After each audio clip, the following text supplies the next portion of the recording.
자, 11번 문제 보도록 하겠습니다. 자, 11번 문제도 소득, 여가, 소비 선택 모형이 등장을 했어요. 그래서 여기 보니까 선형 효용함수가 등장을 했어요. 이 선형 효용함수는 사실 소비, 여가, 선택 모형에서 우리 노무사에서만 자꾸 출제가 되는 문제거든요.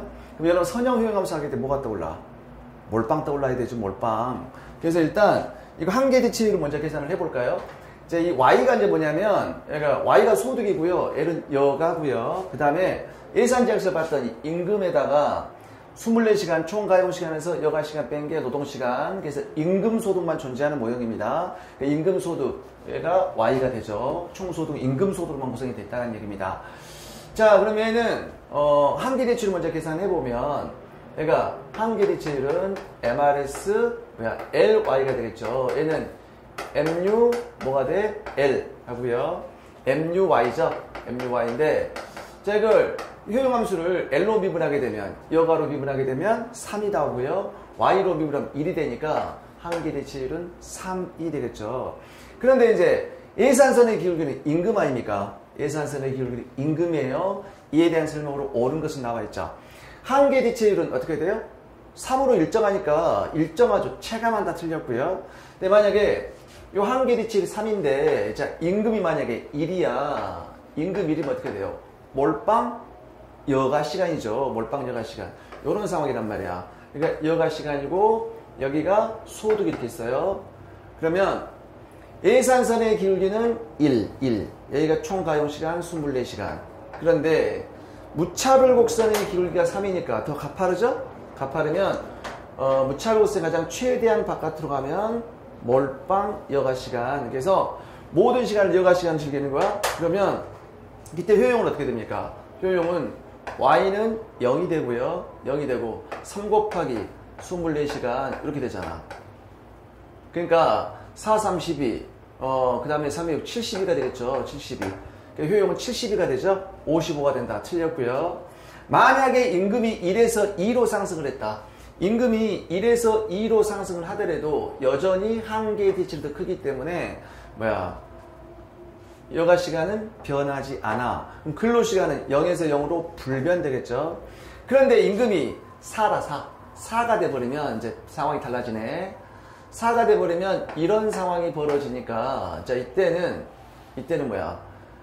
예산선이 더 가파르게 되겠죠.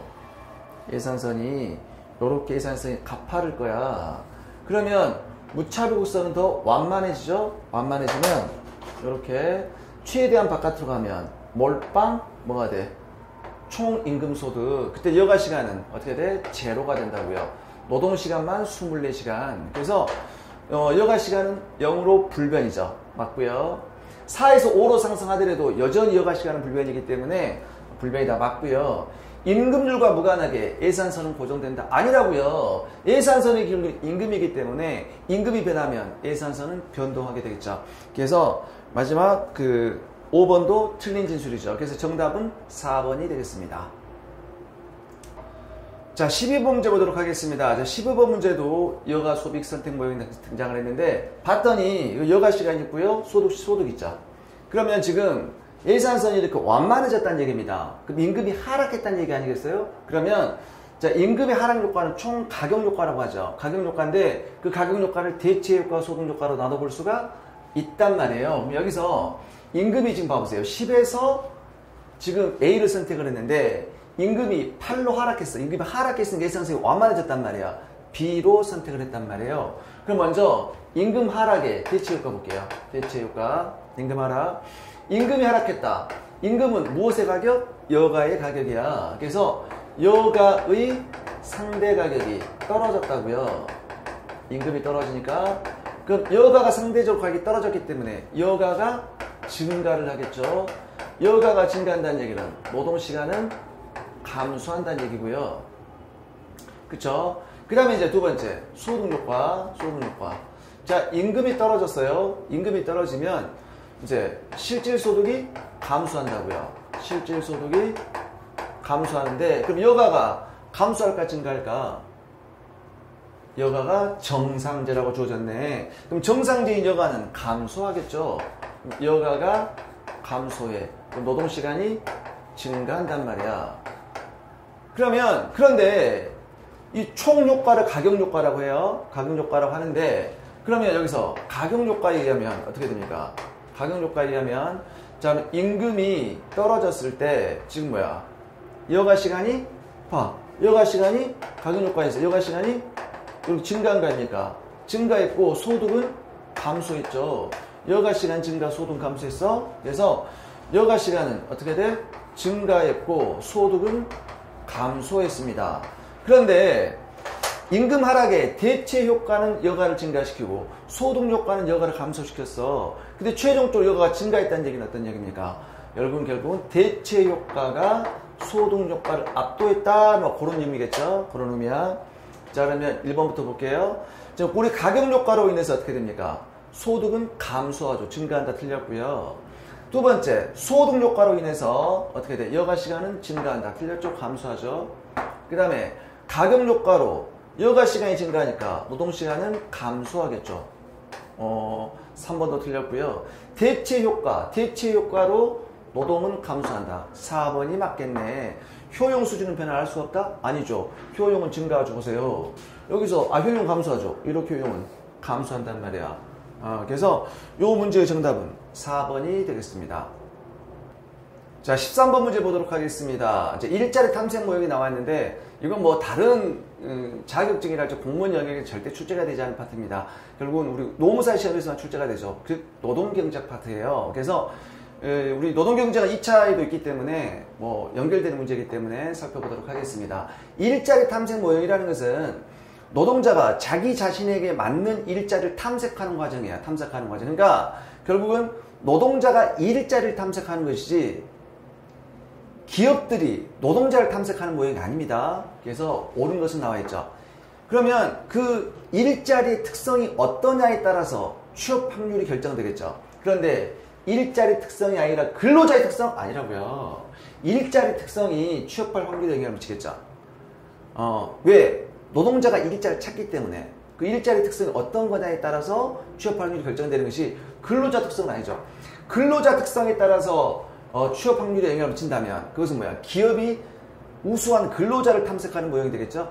틀렸고요. 일자리 탐색 모형은 채용 기준에 적합한 근로자를 찾는 과정을 설명한다. 땡이라고요. 채용 기준에 적합한 근로자를 찾는 게 아니라 근로자가 일자리를 찾는 거라니까? 틀렸고. 유보임금은 근로자가 최소한 받아야겠다고 생각하는 임금입니다. 그래서 3번이 맞는 얘기고요. 그 다음에 유보임금이 증가했다. 근로자가 내가 최소한 받아야겠다고 생각하는 임금이 커져버리면 당연히 어떻게 돼? 취업 확률은 떨어지겠죠. 예상 실업기간은 길어지겠죠. 그 다음에 근로자 탐색 과정에서 희망하는 최고임금을 받게 된다? 아니라고요.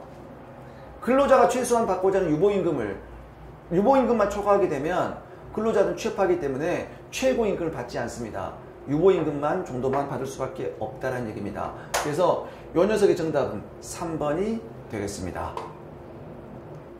자, 거시경제학 살펴보도록 하겠습니다. 자, 14번 문제 보도록 하겠습니다. 14번 문제는 소비함수와 관련된 문제가 출제가 됐습니다. 자, 소비함수에 관한 설명으로 옳지 않은 것은, 자, 우리 케인즈는 소비함수는 절대소득 가설이죠. 여기에서 이 Y는 뭡니까?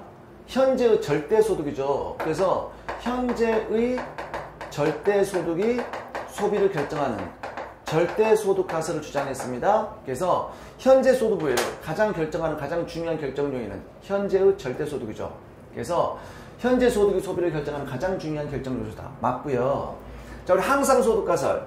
항상소득 가설은 자, 소비는 우리 소득이라는 것은 퍼머넌트 항상소득과 트랜시토리 임시소득으로 구성이 되는데 소비를 결정하는 것은 무엇이 결정한다? 항상소득이 결정하는 것이지 임시소득이 소비를 결정하는 게 아니란 말이에요. 그래서 야간 작업에 일시적으로 소득 증가는 대부분 저축해버리고요. 임시소득 아닙니까? 승진에 의한 소득 증가가 소비를 변화시킨다. 그래서 2번도 맞는 얘기고요. 그 다음에 우리 생애주기 가설, 평생소득 가설이라고도 하죠. 얘는 연령계층에 따라 소비 성향이 다르죠. 그러니까 그 저소득층, 어디야? 청년층과 노년층은 소비성이 강하고요. 고소득층, 중장년층은 소비성이 약하기 때문에 소비성이 다를 수가 있다. 맞고요. 확률보행 뭡니까? 확률보행. 자, 확률 보행은 랜덤어 간다, 랜덤어. 여기 이제 어디에 여기를 뭐 임의 보행, 임의 보행이라는 표현도 쓰고요. 얘를 또 뭐야? 확률 보행, 확률 보행이라는 표현도 쓰고요. 또 얘 뭐야? 무작위 보행이라는 표현도 무작위 보행, 무작위 보행이라는 표현도 씁니다. 그래서 소비는 어디로 튈지 몰라. 랜덤어 간다는 얘기죠. 그래서 얘는 뭐 이거에 이 주가에도 등장하고요. 환율에도 등장한단 말이에요. 그러니까 내일의 환율은 누구도 예측할 수 없다. 내일의 주가는 누구도 예측할 수 없다. 우리가 내일의 주가를 예측할 수 있는 가장 중요한 변수는 현재의 주가다. 그럼 내일의 환율을 예측할 수 있는 가장 중요한 변수는 현재 환율이다. 그래서 이걸 무슨 시장 가설? 효율적 시장 가설이라고 한다. 효율적 시장 가설. 그래서 어느 누구도 주식시장에서 차익 실현할 수가 없다. 모든 주가에는 모든 정보가 다 반영되어 있다. 누구도 차익 실현할 수가 없다. 미래의 소비도 누구도 예측할 수가 없다. 얘도 랜덤어 간다. 그러니까 미래 소비를 예측할 수 있는 가장 중요한 변수는 현재 소득뿐이다. 그게 이제 이비보행 가설 아닙니까? 이비보행 가설. 그래서 얘는 뭐가 등장해? 합팡. 뭐야? 이비보행 가설은 합리적 기대 플러스 항상소득 가설을 기초로 이론을 전개하고 있습니다. 그래서 확률 보행 가설은 소비자들이 장래 소득에 대해서 정적 기대 땡, 합리적 기대입니다. 틀렸고요. 그 다음에 이제 케인즈의 평균 소비 성향은 소득이 증가함에 따라서 점점 감소하고 있죠. 자, 케인즈의 소비 함수는 C는 A 플러스 B Y이기 때문에 소득이 증가할 때 소비가 증가하지만 이렇게 증가한다고요. 그래서 평균 소비 성향, 우리 평균 소비 성향은 소득 한 단위당 소비죠. 원점에서 근 직선의 기울기야. 그러면 소득이 증가함에 따라서 원점에서 근 직선의 기울기가 점점 작아지니까 평균 소비성 감소한다. 맞는 얘기죠? 정답은 4번이 되겠습니다. 자, 15번 보도록 하겠습니다. 자, 우리 통화함수, 화폐, 실제로 화폐 수요함수가 주어져 있죠. 그런데 여기는 이제 국민소득이 일단 증가함수고요. 이자율의 감소함수인데 이 출제자는 우리 화폐 수요는 명목이자율 함수죠. 그래서 이제 명목이자를 강조하기 위해서 I라는 표현을 쓰는 것 같아요. 그래서 분모에가 지금 명목이자율이 있기 때문에 명목이자율의 감소함수가 됩니다. 그런데 이 명목이자율이 4란 말이야. 4면 자 4를 한번 대입해 볼까요? 그러면 P분의 M은 0.4 곱하기 자 얘가 I가 4면 루트 4이니까 2분의 1씩이니까 루트 4는 2죠. 2분의 Y가 되죠. 그러면 0.2 Y가 된단 말이에요. 그럼 이때 화폐의 유통 속도를 물어봤잖아요. 자, 화폐의 유통 속도는 MV는 PY에서 화폐의 유통 속도는 어떻게 돼? 명목 국민소득을 통화량으로 나눈 거란 말이에요. 그쵸? 그럼 여기를 통해서 우리가 어떻게 구할 수 있어? 자, 0.2 PY는 M이 되죠. 그러면 M분의 PY는 0.2분의 1이 되니까 5가 될 거란 말이에요. 그래서 화폐 유통수는 5가 되니까 정답은 3번이 되겠습니다.